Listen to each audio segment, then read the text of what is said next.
সকলো ব্যক্তিয়ে অশান্তি দুখ দৰিদ্ৰতা দূৰ কৰিবৰ বাবে পুৱা গধূলি ধূপ চাকি জ্বলাই ভগৱানৰ চৰণত প্ৰাৰ্থনা কৰে।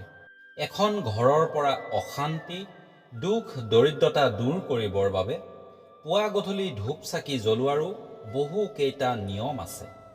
আমি সকলোৱে জানিব বিচাৰোঁ যে সন্ধ্যা পূজা কৰাৰ সঠিক সময় কি, সন্ধ্যা পূজা কৰোঁতে কি কি নিয়ম পালন কৰিব লাগে, ঘৰৰ কোন স্থানত ধূপ চাকি জ্বলাব লাগে আৰু সন্ধ্যা পূজাৰ আগত আমি স্নান কৰা প্ৰয়োজন আছেনে নাই, এই গোটেই কথাখিনি আজি ভিডিঅ'টোৰ জৰিয়তে আলোচনা কৰিবলৈ লৈছোঁ। নমস্কাৰ বন্ধুসকল, নতুন এটা ভিডিঅ'ৰ সৈতে মই গিৰিনে আপোনালোকক GN-A-to-Z-লৈ স্বাগতম জনাইছোঁ। যদি আপুনি চেনেলটোত নতুনকৈ আহিছে আৰু অনাগত ভৱিষ্যতত যদি এনেকুৱা ভিডিঅ' পাই থাকিব বিচাৰে তেন্তে চেনেলটো ছাবস্ক্ৰাইব কৰি বেল আইকনটো দবাই ল'বলৈ নাপাহৰিব। ঘৰৰ অশান্তি মনৰ ইচ্ছা পূৰণৰ বাবে আমি ভগৱানৰ চৰণত পুৱা গধূলি ধূপ চাকি জ্বলাই প্ৰাৰ্থনা কৰোঁ। সন্ধ্যা বা পুৱা ধূপ চাকি জ্বলাই ভগৱানৰ চৰণত প্ৰাৰ্থনা কৰাৰ কিছুমান শাস্ত্ৰসন্মত নিয়ম আছে, যিবোৰ মানি চলি আমি পূজা অৰ্চনা কৰিলে মনে বিচৰা সকলোবোৰ বস্তু পাবলৈ সক্ষম হওঁ।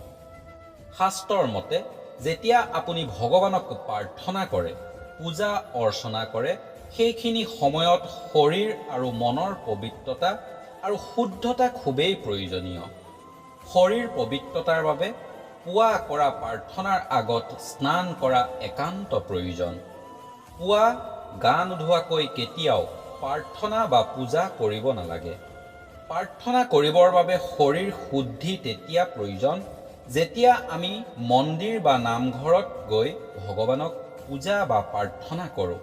অন্যথা মন শুদ্ধ হ'লেই আপুনি যিকোনো স্থানত যিকোনো সময়ত ভগৱানৰ নাম স্মৰণ কৰিব পাৰে। পুৱা গা ধোৱাৰ পিছত যদি আপুনি নিজক শুদ্ধ কৰি ৰাখিব পাৰে, অৰ্থাৎ শুদ্ধ কৰি ৰাখিবৰ বাবে যদি আপুনি নিয়মসমূহ মানি চলিব পাৰে, তেন্তে সন্ধ্যা পূজাৰ আগত আপুনি আকৌ এবাৰ স্নান কৰাৰ কোনো প্ৰয়োজন নাই। দিনত আপুনি কি কি নিয়ম মানি চলিলে নিজক শুদ্ধ কৰি ৰাখিব পাৰিব, সেই সম্পৰ্কে সবিস্তাৰে আপোনালোকৰ লগত ভিডিঅ'টোৰ শেষত আলোচনা কৰিম।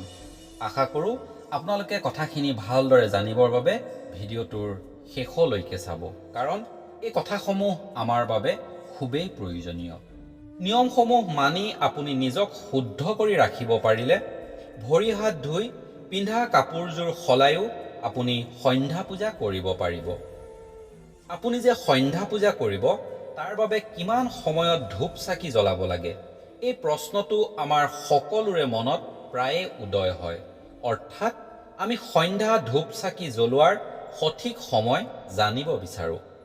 শাস্ত্ৰৰ মতে যি সময়ত সূৰ্য অস্ত যায় সেই সময়তেই ঘৰত ধূপ চাকি জ্বলাব লাগে।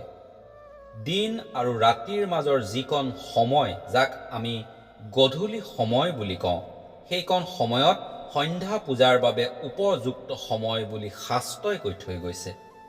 সন্ধ্যা পূজাৰ নিৰ্দিষ্ট কোনো সময় যেনে ধৰি লওক 6:30 বজাত বা 7 বজাত বুলি কোনো ধৰা বন্ধা সময় নাই, কাৰণ ঠাই বিশেষে সূৰ্যাস্তৰ সময় ভিন্ন ভিন্ন হয়। ইয়াৰ পিছত আমাৰ মনত উদয় হোৱা অন্যটো প্ৰশ্ন হৈছে যে ঘৰত আমি কিমান ধূপ চাকি জ্বলাব লাগে আৰু কোন কোন স্থানত এই ধূপ চাকি জ্বলাব লাগে। সন্ধ্যা সময়ত ঘৰৰ মূল দুৱাৰ মুখত প্ৰত্যেক দিনেই ধূপ চাকি জ্বলাব লাগে। এই সময়ত ধূপ চাকি জ্বলোৱাৰ মূল কাৰণ হ'ল এইকণ সময়তেই ভগৱানে নিজৰ ভক্ত প্ৰহ্লাদক পিতৃ হিৰণ্যকশিপুৰৰ অত্যাচাৰৰ পৰা উদ্ধাৰ কৰিবৰ বাবে নৰসিংহৰূপে অৱতাৰ ধাৰণ কৰি হিৰণ্যকশিপুক বধ কৰিছিল। আমাৰ সমাজৰ চলি অহা নিয়ম অনুসৰি এইকণ সময়ত খোৱা বোৱা কৰা বা শুই থকাত বাধা আৰোপ কৰা হয়। এইকণ সময়ত কেৱল ভগৱানক পূজা অৰ্চনা কৰা হয়। অন্য এক বিশ্বাস অনুসৰি সন্ধ্যা সময়ত মা লক্ষ্মী ভ্ৰমণৰ বাবে ওলাই যায় বুলি কোৱা হয়, আৰু যিখন ঘৰত ধূপ চাকি জ্বলাই ভগৱানক আৰাধনা কৰা হয় সেইখন ঘৰত মাতা লক্ষ্মীয়ে থিতাপি লয় বুলি বিশ্বাস কৰা হয়। কোনো কোনো ব্যক্তিৰ মতে এই গধূলি সময়কণতেই ভগৱান শ্ৰীকৃষ্ণই তেওঁৰ লগৰীয়াৰ সৈতে গৰু চৰাই ঘৰলৈ ঘূৰি আহিছিল বাবে ভগৱানক আৰাধনা কৰিবৰ বাবেও ঘৰত ধূপ চাকি জ্বলাই ভগৱানক প্ৰাৰ্থনা কৰা হয় বুলি কোৱা হয়। ঘৰৰ পৰা দুখ দৰিদ্ৰতা দূৰ কৰিবৰ বাবে সেইবাবে প্ৰত্যেকেই নিজৰ ঘৰত ধূপ চাকি জ্বলোৱাটো একান্ত প্ৰয়োজনীয়। এখন ঘৰক ঋণাত্মক শক্তিৰ পৰা বচাই ৰাখিবৰ বাবেও সন্ধ্যা ধূপ চাকি জ্বলোৱাটো খুবেই প্ৰয়োজনীয় বুলি শাস্ত্ৰত কৈ থৈ গৈছে। ঘৰৰ হ'ব লগা বিপদ বিঘিনি বা দায় দুখৰ পৰা ঘৰখনক ৰক্ষা কৰাৰ ক্ষেত্ৰতো সন্ধ্যা পূজাই বহুত ডাঙৰ ভূমিকা পালন কৰে। বহু লোকে ঘৰত থকা তুলসী গছৰ তলতো এগছি চাকি জ্বলায়।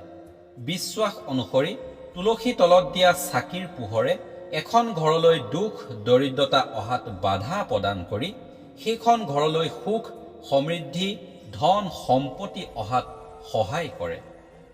বিশ্বাস অনুসৰি যিখন ঘৰত 3 গছি চাকি প্ৰত্যেক সন্ধ্যা জ্বলাই ভগৱানক আৰাধনা কৰা হয় সেইখন ঘৰলৈ কেতিয়াও দুখ দৰিদ্ৰতা আহিব নোৱাৰে।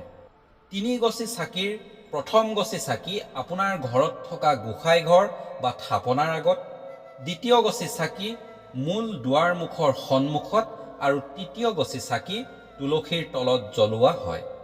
আপুনি কিমান গছ চাকি জ্বলাব সেইটো নিৰ্ভৰ কৰিব আপোনাৰ বিশ্বাসৰ ওপৰত।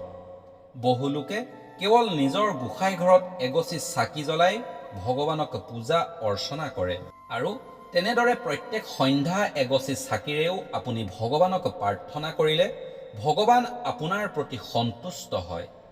কেৱল প্ৰাৰ্থনা কৰাৰ সময়ত আপুনি একান্ত বিশ্বাস আৰু ভক্তিভাৱ মনত বজাই ৰাখিব পাৰিব লাগিব।